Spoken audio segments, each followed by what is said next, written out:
सभी बच्चों को very good morning, Radhe Radhe, जय श्री कृष्णा। बेटा एक बार वॉइस का कमेंट कर देना सारे बच्चे। सभी बच्चों को very good morning, Radhe Radhe, जय श्री कृष्णा। बेटा एक बार वॉइस का कमेंट कर देना सारे बच्चे फटाफट, फिर अपन आगे की ओर चलते हैं। लास्ट क्लास में आपको कहां तक करवाया था? करंट सोर्स लिखवा दिया था, उसके अंदर आइडियल और रियल भी करवा दिया था। लास्ट लाइन क्या लिखवाई थी? अच्छा अच्छा, यही लिखवाई थी है ना। नीचे एरो डाल के एक लाइन लिखो पहले, नीचे एक एरो डाल के लिखो, धारा स्रोत में आंतरिक प्रतिरोध, धारा स्रोत में आंतरिक प्रतिरोध।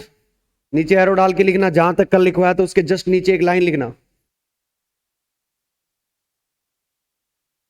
धारा स्रोत में आंतरिक प्रतिरोध समांतर क्रम में जुड़ा होता है।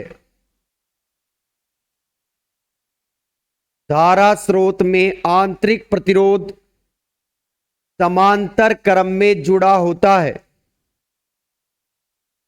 फिर लाइन छोड़ के फिर एरो डाल के लिखो,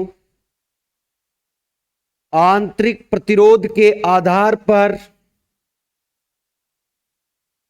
आंतरिक प्रतिरोध के आधार पर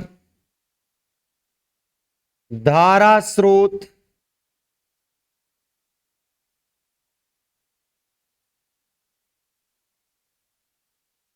धारा स्रोत दो प्रकार के होते हैं, दो प्रकार के होते हैं।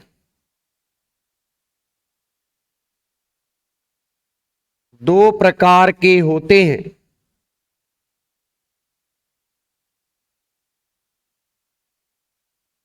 दो प्रकार के होते हैं।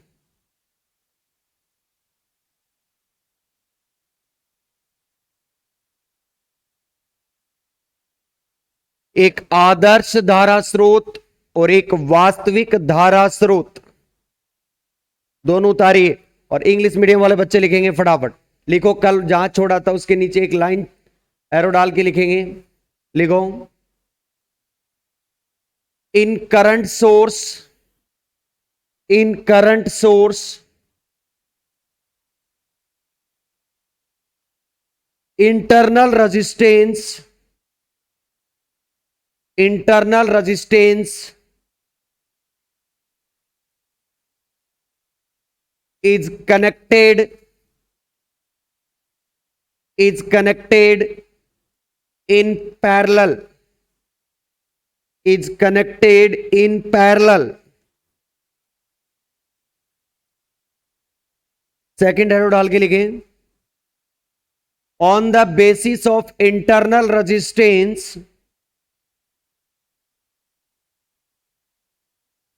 on the basis of internal resistance। तीन लाइन छोड़ के, दो लाइन छोड़ के ये उतार लो, दोनों ना सेम ही है, बाद में लिखवा देंगे। on the basis of internal resistance current source,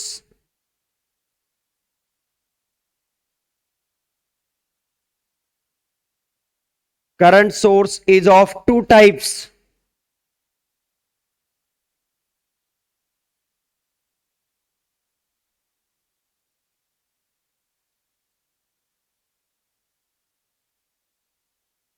कैसे लेट कैसे चलती है गाड़ी? दूर से है या किससे मिलने गया था? ठीक, बता देना। नहीं क्या जीतू दादा, सही बात है, तू कह रहा तो मान लेते हैं। हाँ, लिखो फर्स्ट आइडियल करंट सोर्स, दूसरा लिखो रियल करंट सोर्स।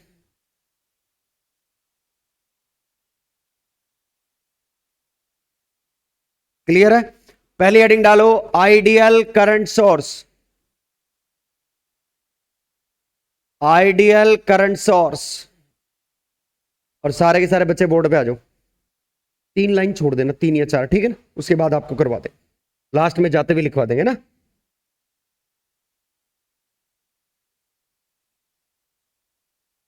देखिए जरा, मैंने करंट सोर्स का आपको जो सिंबल बताया था वो कुछ इसी तरीके से बताया था क्या?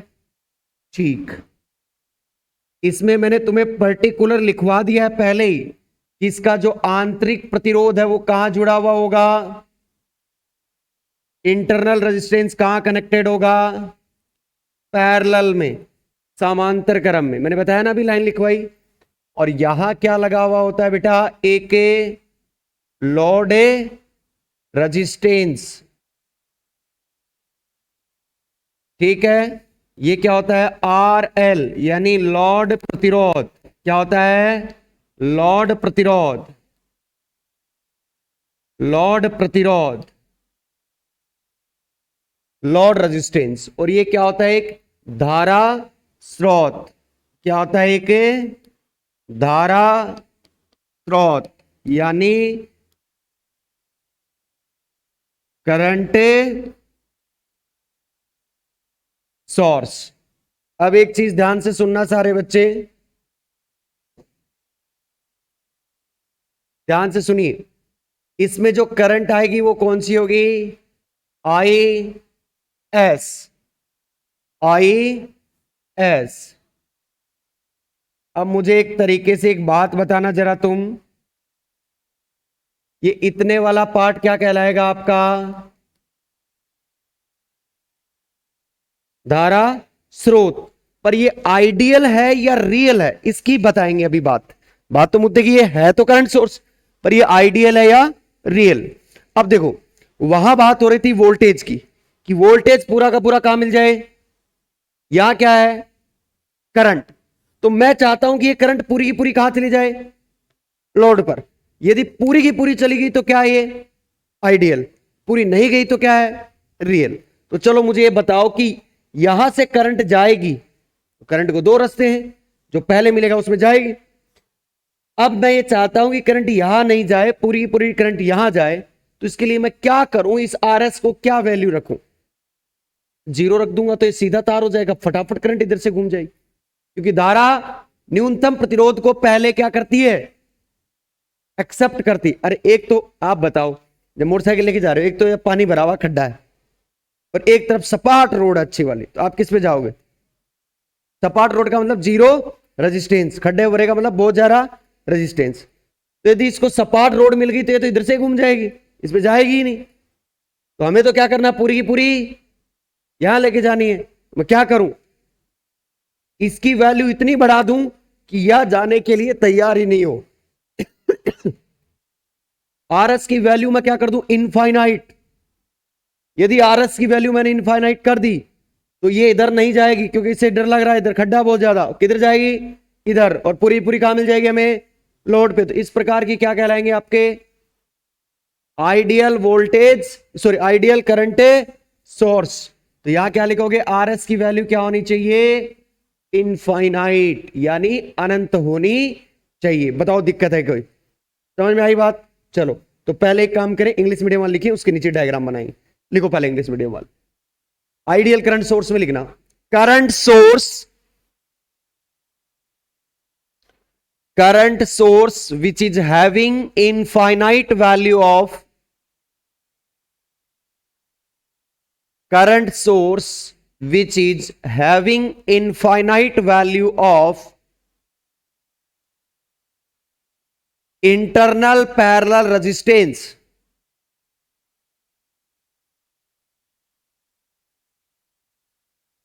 हाँ जी, कल एक्स्ट्रा क्लास है आपकी, ठीक है ना, आपकी क्लास खत्म होने के जस्ट बाद 10:30 बजे आपकी क्या होगी, एक्स्ट्रा क्लास होगी, पहुंच जाना, ठीक है कल। तो हाँ, having infinite value of internal parallel resistance is called ideal current source,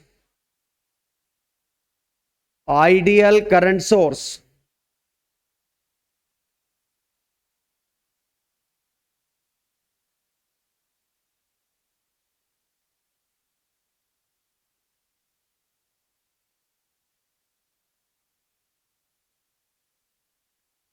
ideal current source diagram बनाना। और हिंदी मीडियम वाले को आदर्श धारा स्रोत लिखो।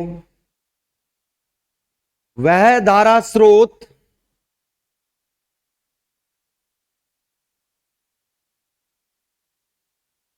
वह धारा स्रोत जिसमें समांतर क्रम में लगे वह धारा स्रोत जिसमें समांतर क्रम में लगे प्रतिरोध का मान अनंत हो। वह धारा स्रोत जिसमें समांतर क्रम में लगे प्रतिरोध का मान अनंत हो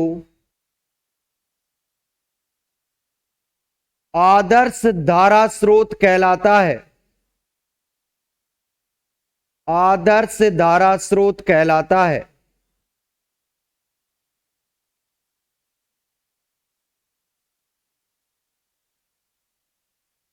डायग्राम बना लेना और एक एरो डाल के एक लाइन देखना।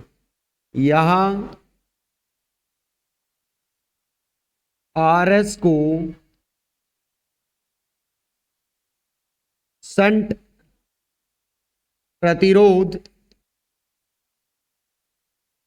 भी कहते हैं। ध्यान रखना, कई बार पैरेलल में जो रेजिस्टेंस लगा होगा मैं उसको क्या वर्ड यूज करूंगा, संट प्रतिरोध। दोबारा सुना, आपने भी 11th 12th क्लास में सुना होगा, यहां संट प्रतिरोध लगा है। और वो देखना कभी सीरीज में नहीं हुआ, कहां था वो, पैरेलल में। तो मैं अभी से बता दूं, कई बार मैं जगह पैरेलल में रेजिस्टेंस लगा हो उसको मैं क्या यूज में लूंगा, संट प्रतिरोध। तो आपको भी क्या लेना है, वो संट प्रतिरोध ही बोलना उसको। क्लियर। तो नीचे एक लाइन लिख देना, यहां आरएस को संट प्रतिरोध भी कहते। इंग्लिश में लिखो, here RS is also known as shunt resistance.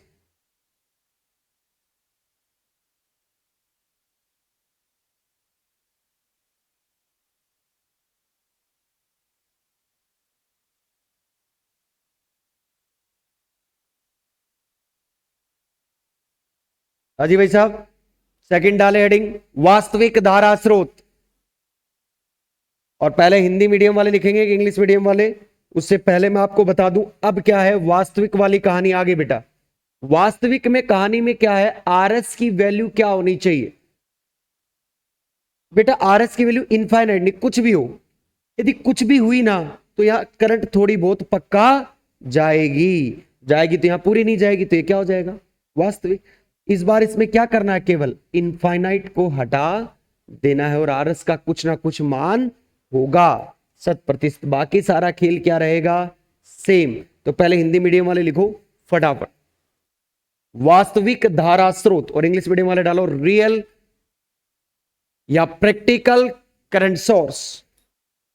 लिखो लिखो, वह धारा स्रोत जिसमें समांतर क्रम में लगे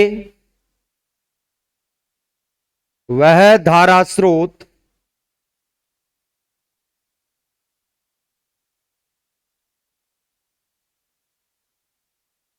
दोस्त है क्या तेरा,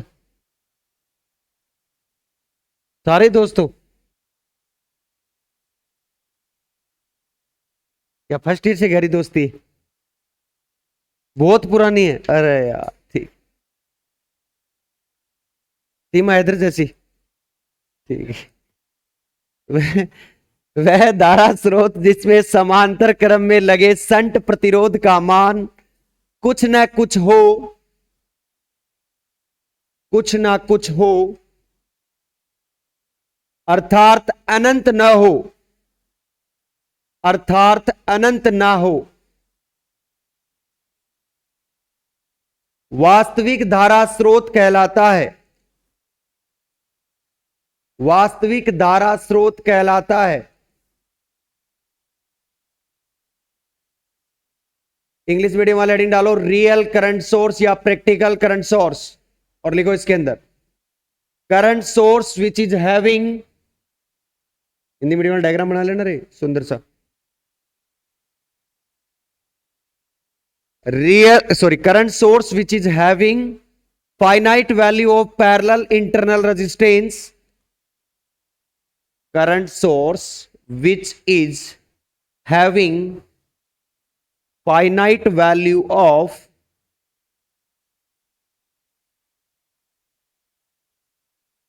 parallel internal resistance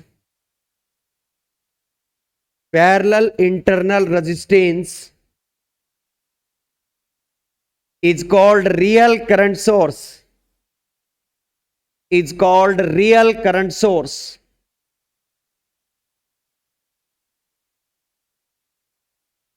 गुड़िया कॉपी बचा रही है क्या? तो पैरेलल के निशान को ऐसे कैसे लिख रही है?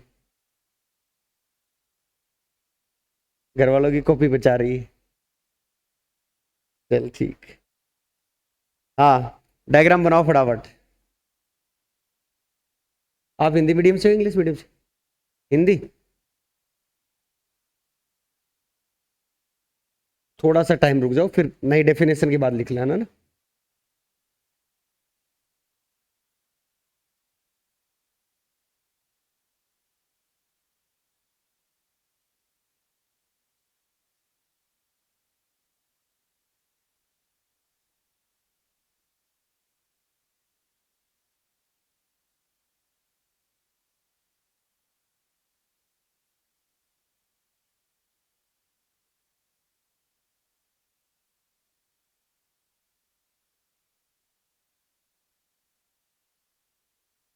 उतार लिया सभी ने?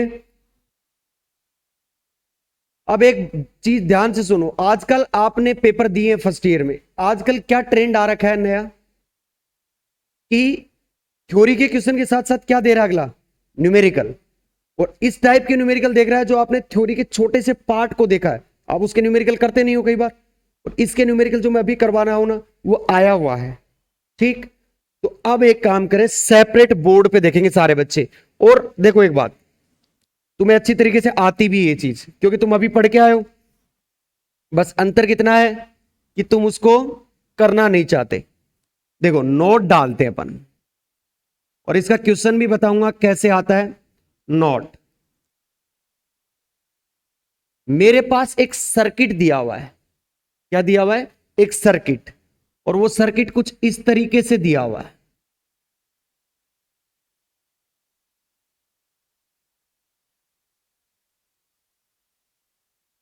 ई क्या लिखते हैं? मैंने तुम्हें कहा प्लस और माइनस लिखते हैं ना, मैंने तुम्हें सारी चीजें बताई हैं। इसके यहां पे क्या लगा रहता है? एक वोल्टता स्रोत है ना बेटा। वोल्टता स्रोत के हमेशा आरएस क्या मिलेगा? श्रेणी क्रम में, सीरीज में मिलेगा। इसमें जो करंट बह रही है उसको मैंने क्या कंसीडर किया? आई। कोई दिक्कत वाली बात? अब आओ, यहां क्या लगा रहता है? लोड।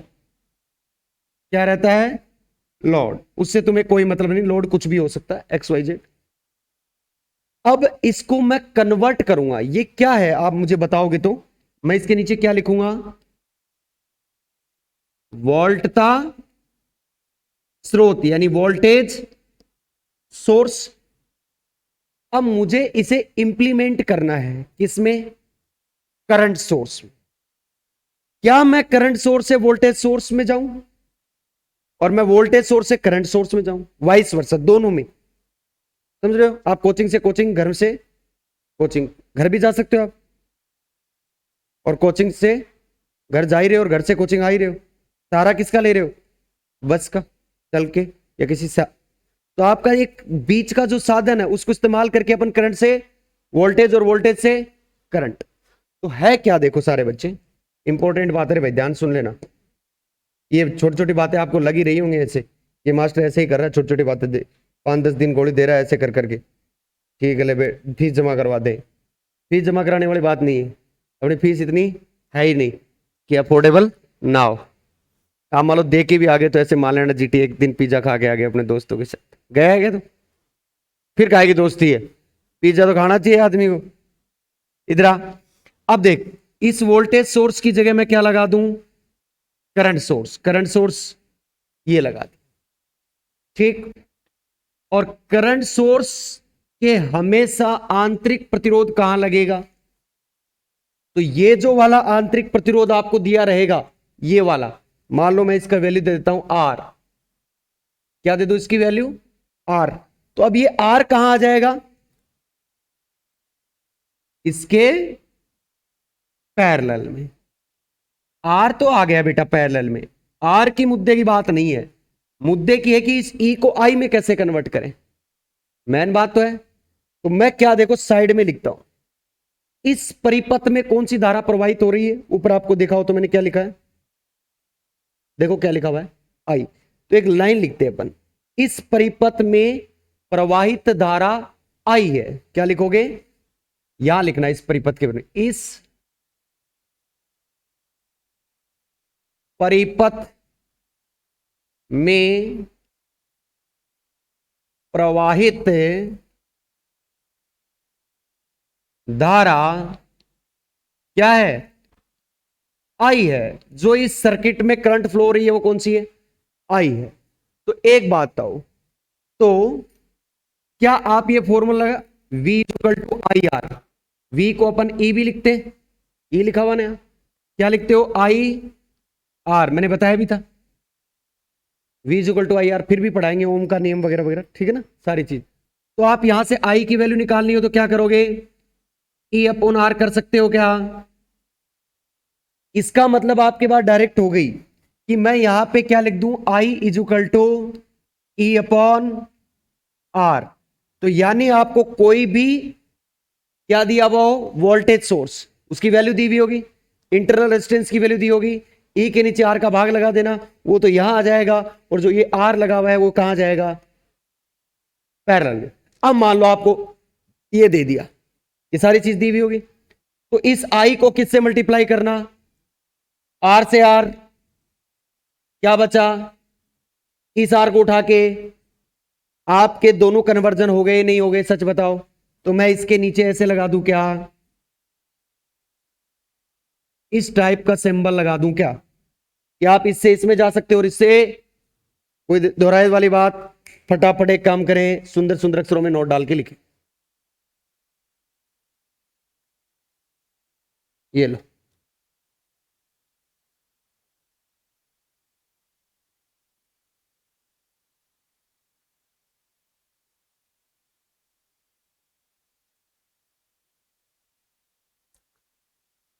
शोभित के महिमा है।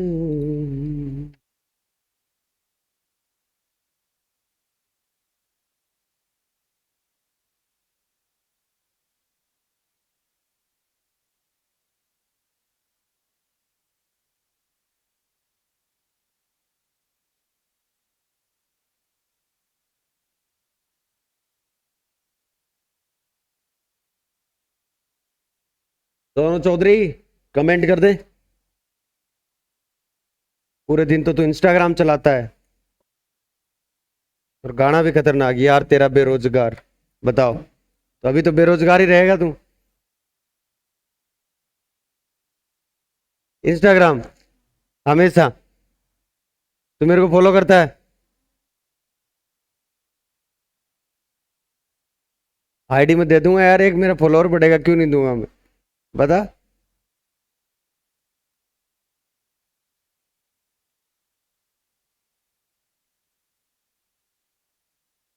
फिर तुम्हारे डेली डेली मैसेज आएंगे, क्यों सर 12 बज गए, ऑनलाइन हैं?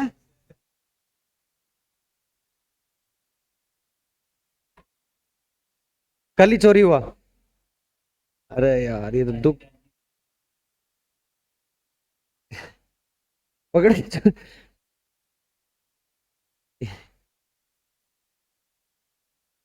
और इतने में दे दिया तूने फोन।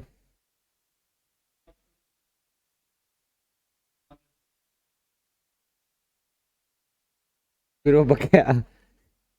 वाह भाई, उतार लिया सभी ने। इंग्लिश मीडियम वाले इस लाइन को लिखो, current I flowing in this circuit, current I flowing this circuit, then then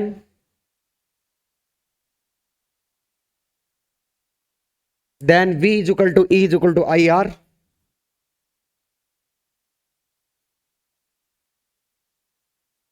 उसके ऊपर क्या लिखोगे आप? वोल्ट का स्रोत, और इसके नीचे क्या लिखोगे? धारा स्रोत। देखते हैं न्यूमेरिकल, देखें न्यूमेरिकल। आओ क्वेश्चन नंबर फर्स्ट। अब सुनो, जो मैं तुम्हें सीट दूंगा ना न्यूमेरिकल वाली, उसमें इसके क्वेश्चन होंगे, वहां मैंने तुम्हें दोबारा बार बार नहीं बताऊंगा, फिर कहो सर ये तो आया ही नहीं। मतलब तुम्हारी बात तो वही, अब मत कराओ वही करा दो। इसलिए करवा रहा हूं कि जब आप सीट सोल्व करो ना, तब आपको कोई दिक्कत है ना आए, और सीट सोल्व करनी है तो ज्यादा भारी भरकम काम नहीं है। ठीक, आओ। तो देखो एक सर्किट दिया, सबसे पहले क्वेश्चन लिखे, दिए गए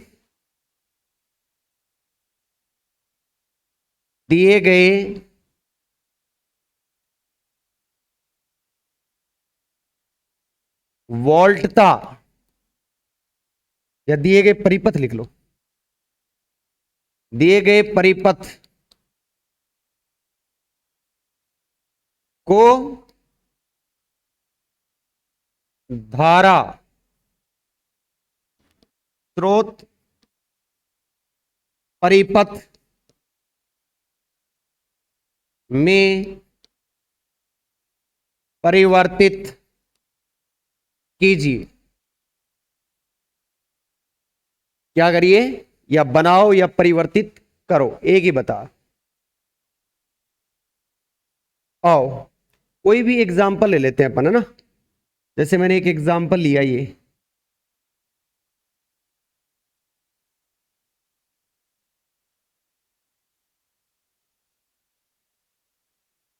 यहां मैं क्या ले लेता हूं इसको, 30 वोल्ट। कितना वोल्ट लेता हूं? 30 वोल्ट, प्लस और माइनस। ये इंटरनल रेजिस्टेंस आर एस की वैल्यू मैं ले लेता हूं कितनी? 15 ओम। कितने ले लेता हूं? 15 ओम। अब ये क्या, एक धारा स्रोत, धारा सॉरी वोल्ट था स्रोत, वोल्टेज सोर्स, वोल्ट था स्रोत। अब मुझे एक चीज बताइए, मुझे इसे किस में कन्वर्ट करना है? धारा स्रोत में। क्या लिखोगे यहां? आंसर। और हमेशा याद रखना, मैं जो अभी करवा रहा हूं ना, ऐसे ही लिखना है।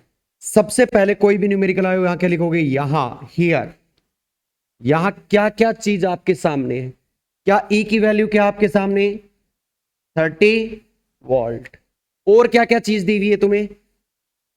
आर की वैल्यू कितनी दे रखी है? 15 ओम। 15 ओम। और क्या दे रखा है? बस यही चीज है। तो यहां ई है। अब किसके नियम में? तो परिपथ में धारा आई प्रवाहित है। कौन सी परिपथ में धारा? आई प्रवाहित है। अब परिपथ में धारा आई प्रवाहित है तो क्या होगा? तो ओम के नियमानुसार, देखो इतना करने की जरूरत नहीं, बट क्या अपन थोड़ी सी लैंग्वेज, अच्छी लैंग्वेज बनाने की कोशिश कर रहे हैं, ताकि मास्टर को क्या लगे ये बच्चा पढ़ के आया है।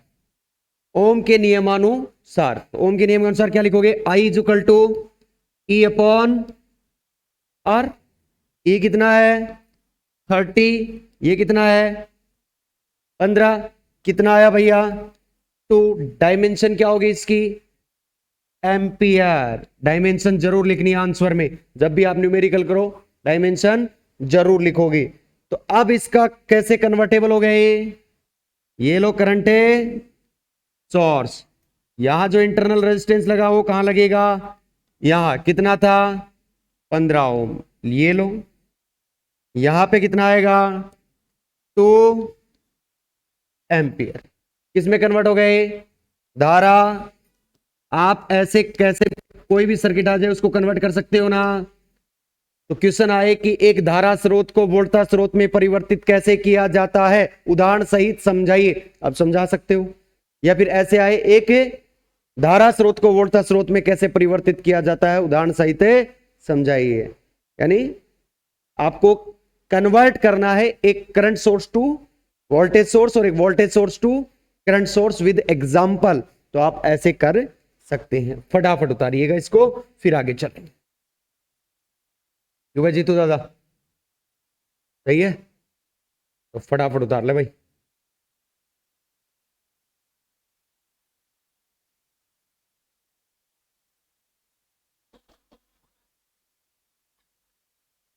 कल वाली एक्स्ट्रा क्लास के अंदर लगभग अपन पहुंच जाएंगे बढ़िया बढ़िया टॉपिक्स के ऊपर, तो कोई दिक्कत नहीं आएगी।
उतार लिएगा भाई।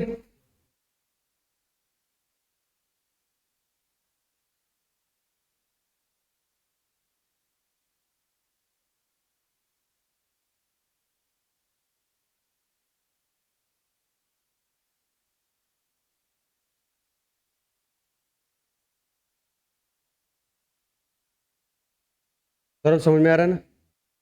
पक्का बता देना, गुड़िया समझ में आ रहा? जीतू दादा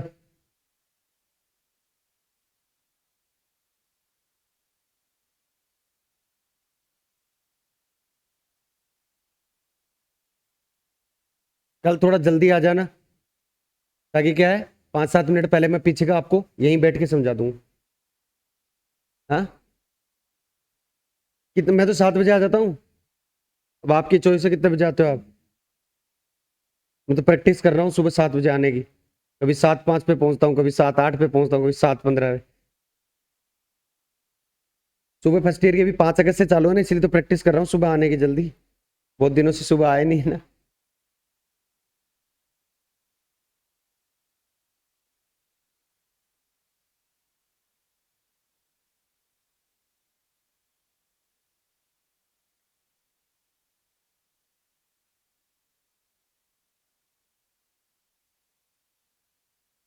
उतार लो फटाफट।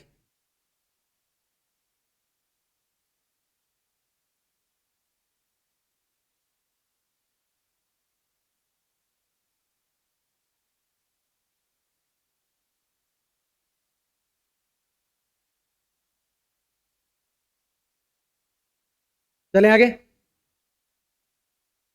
अब देखो, अब आप अच्छी तरीके से लिखना स्टार्ट कर दो, आपके समझ में आएगा, क्योंकि 11th-12th का पार्ट है। अब कुछ छोटी छोटी डेफिनेशंस और हैं जिनको अपन करने जा रहे हैं। ठीक, ये सारी की सारी डेफिनेशंस आगे मैं काम में लूंगा, पहले बोल रहा हूं। कल की एक्स्ट्रा क्लास में तुम्हारी सारी चीजें काम में आ जाएंगी जो मैंने पीछे पढ़ाई। ठीक, घबराना मत, भी एक्स्ट्रा क्लास ले रहा है, जिसको कोचिंग करनी है वो करना, कोई दिक्कत नहीं है, जहां अच्छी लगे वहां करना। मैं एक्स्ट्रा क्लास लूंगा सप्ताह में 1 या 2 पक्का।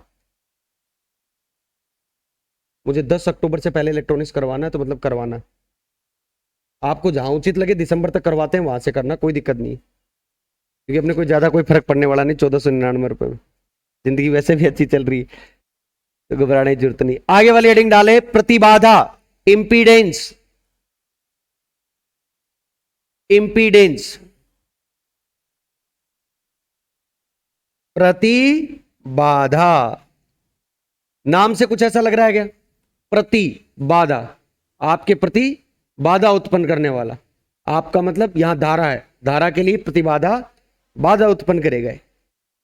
तो प्रतिबाधा का ही पार्ट होता है सारा, इंपीडेंस का ही। प्रति बाधा यानी इंपीडेंस। अब ये इंपीडेंस वर्ड है को हमेशा आप किससे लिखोगे? जेड से। किससे लिखोगे?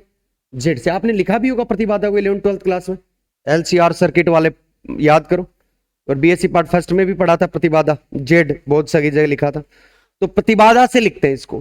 पर प्रतिबाधा का मतलब देखो, प्रतिबाधा का मतलब क्या होता है देखो। प्रतिबाधा बहुत बेसिक से पढ़ा रहा हूं भाई। प्रतिबाधा में एक होता है प्रतिरोध, आपने देखा होगा क्या होता है? प्रतिरोध, रेजिस्टेंस आर, रियल वाला पार्ट जिसको बोलते हैं। एक होता है प्रतिघात, क्या होता है? प्रतिघात, रिएक्टेंस, इंपीडेंस, रेजिस्टेंस और रिएक्टेंस में डिवाइड होती है। सर ये प्रतिघात क्या होता है? बेटा प्रतिघात भी दो पार्टों में बढ़ जाता है आगे जाके। किसमें? एक होता है धारतीय प्रतिघात, प्रतिघात जिसे किससे लिखते हैं? एक्सी से। एक होता है प्रेरणिक प्रतिघात जिसे किससे लिखते थे? एक्सन से। यानी ये किसके लिए वर्ड किया जाता था? ये किसके लिए? इसको बोलते हैं धारतीय कैपेसिटेंस रिएक्टेंस, और इसको इंडक्टेंस रिएक्टेंस। समझ गए? ये दो पार्ट। और आप इस चीज को कैसे लिखते थे 12th क्लास में? याद करो sir ji, Z is equal to, और क्या लिखते थे? R plus iota x. इसको तो आप प्रतिरोध नाम देते थे, प्रतिरोध, और इसको क्या नाम देते थे? प्रतिघात। और एक फॉर्मूला और लिखते थे अपन, क्या लिखते थे? कि सर देखो, Z बराबर under root R square plus X L minus X C का होल स्क्वायर। लिखते थे नहीं लिखते थे? और आपने सुना भी होगा कि यदि आप किसी कॉम्प्लेक्स नंबर का मोड लेते हो तो कैसे आता है? वास्तविक संख्या का स्क्वायर प्लस काल्पनिक संख्या का। क्लियर है? कोई दिक्कत वाली बात कहीं पे भी? अब प्रतिरोध और प्रतिराधा एक ही चीज है। कुंडली, संधारित्र, सब ये क्या करते हैं? धारा के मान में अवरुद्ध होने का काम करते हैं, यानी बाधा बनने का काम करते हैं, उसको रोकने का काम करते हैं। ठीक, ये प्रतिबाधा हो गई। प्रतिबाधा को सामान्य रूप से किससे लिखेंगे? जेड से। मेरे साथ साथ बोलना चाहे गलत सही। प्रतिबाधा को सामान्य रूप से किससे लिखते हैं? इसमें कितने पार्ट होते हैं? दो। एक कौन सा? प्रतिरोध और एक प्रतिघात। प्रतिघात कितने पार्ट में होता है? एक प्रेरणिक और एक धारती, यानी एक रिएक्टेंस कैपेसिटेंस रिएक्टेंस और एक इंडक्टेंस रिएक्टेंस। कोई दिक्कत वाली बात? सबसे पहले हिंदी मीडियम वाले डेफिनेशन लिखो, उसके बाद आगे चलते हैं। लिखो, लिखो। यदि परिपथ में प्रतिरोध व प्रतिघात दोनों उपस्थित हो तो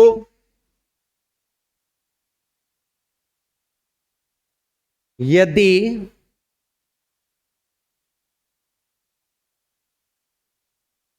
परिपथ में प्रतिरोध व प्रतिघात दोनों उपस्थित हो तो, दोनों उपस्थित हो तो परिपथ में कुल अवरोध को, हो तो परिपथ में कुल अवरोध को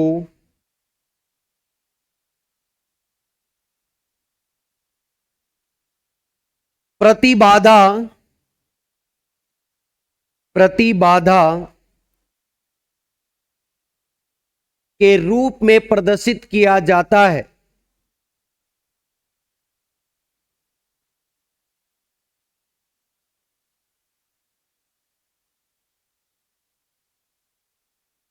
एरो डाल के नीचे लाइन लिखना।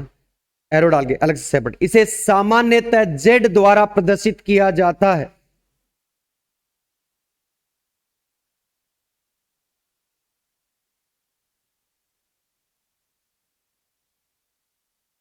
बनाना रे, हिंदी मीडियम वाले, इंग्लिश मीडियम वाले लिखो इंपीडेंस।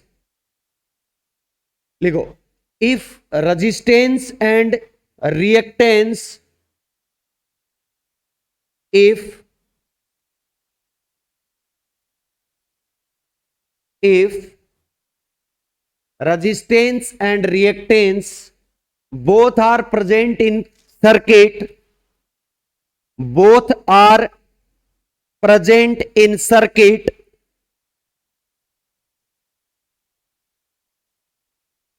then total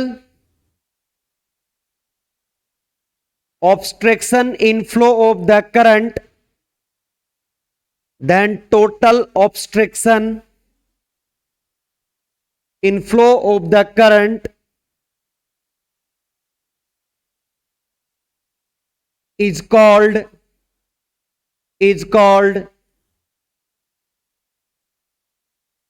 impedance। नीचे पैराग्राफ चेंज करके एक जनरल लाइन लिखें, it is generally represent by Z, it is generally represent by Z।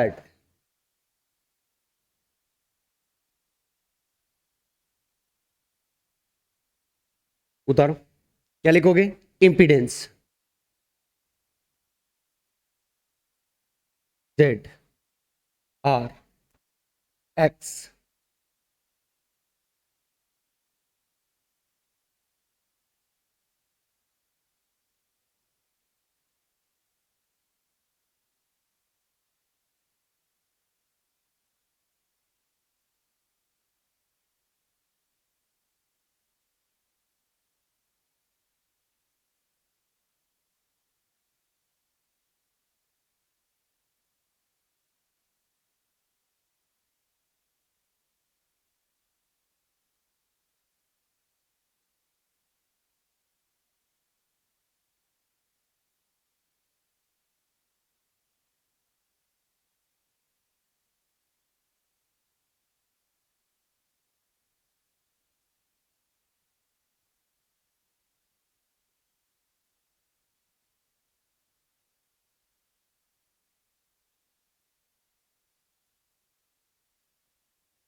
इसको कैपिस्टेंस रिएक्टेंस, कैपिस्टेंस रिएक्टेंस, और इसको इंडक्टेंस।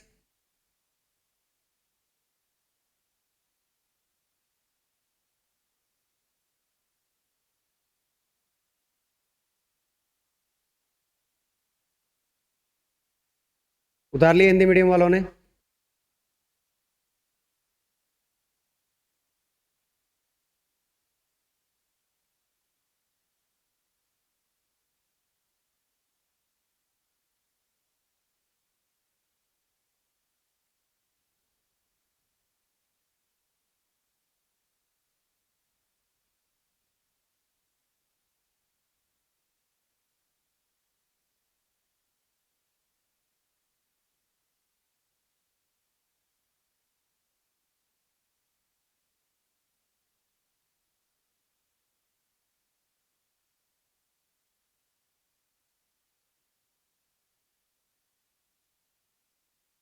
नेक्स्ट डेफिनेशन लिखो, प्रवेशिता,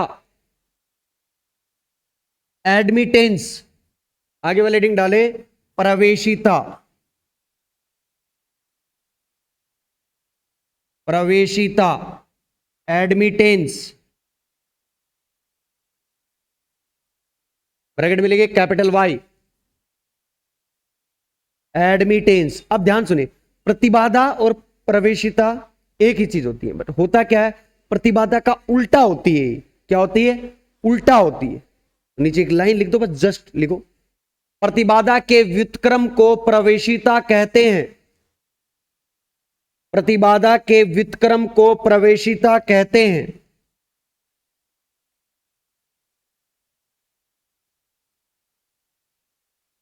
प्रतिबाधा के व्युत्क्रम को प्रवेशिता कहते हैं।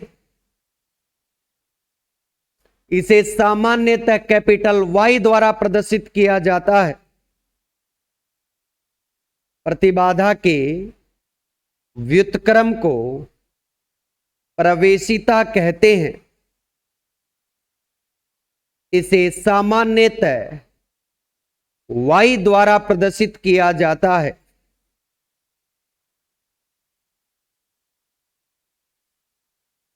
इंग्लिश में लिखो, admittance inverse of impedance,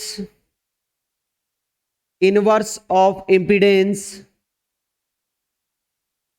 is called admittance, is called admittance.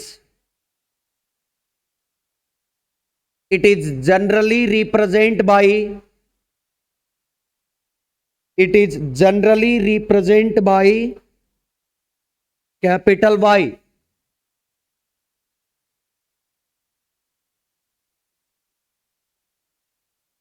It is generally represent by capital Y. अब ध्यान से सुनिएगा, कल की जो 8 से 9 वाली क्लास है वो तो है ही है, उसमें कोई चेंजमेंट नहीं है। इसके बाद आप मैथ्स की क्लास लेने जाओगे, मैथ्स की क्लास के तुरंत बाद में क्या होगे, यहीं वापस आना है। एक्स्ट्रा क्लास है और करीबन 2 घंटे की होगी, जिसमें अपन पूरे पैरामीटर्स पढ़ेंगे, धीरे धीरे पढ़ेंगे। आपको जहां समझ में नहीं आया वहां 2 बार नहीं 3 बार 4 बार बताऊंगा, और एक्स्ट्रा क्लास लेनी ही पड़ेगी बेटा। इलेक्ट्रॉनिक्स बहुत बड़ा ब्रॉड सब्जेक्ट है। प्लस दूसरी बात है, मैं हिंदी और इंग्लिश मीडियम वालों को दोनों साथ में लेके चलता हूं, तो मुझे वैसे ही टाइम टेकन थोड़ा ज्यादा लगता है। आपको भी पता है, एक बार हिंदी में लिखवाओ एक बार इंग्लिश में लिखवाओ, थोड़ा टाइम लगता है। पर घबराओ मत, आराम से शांति से बहुत तरीके से करवाऊंगा। अब तक जो पढ़ाया है आप मैच कर लेना, सारी बुकों को इंक्लूड करके, सारे 5 ईयर को इंक्लूड करके अच्छी लैंग्वेज में लिखा है। आप पढ़ोगे तो आराम से याद हो। ठीक है, आज के लिए राधे राधे। बाकी कल सुबह 8 बजे मिलते हैं। जय श्री कृष्ण।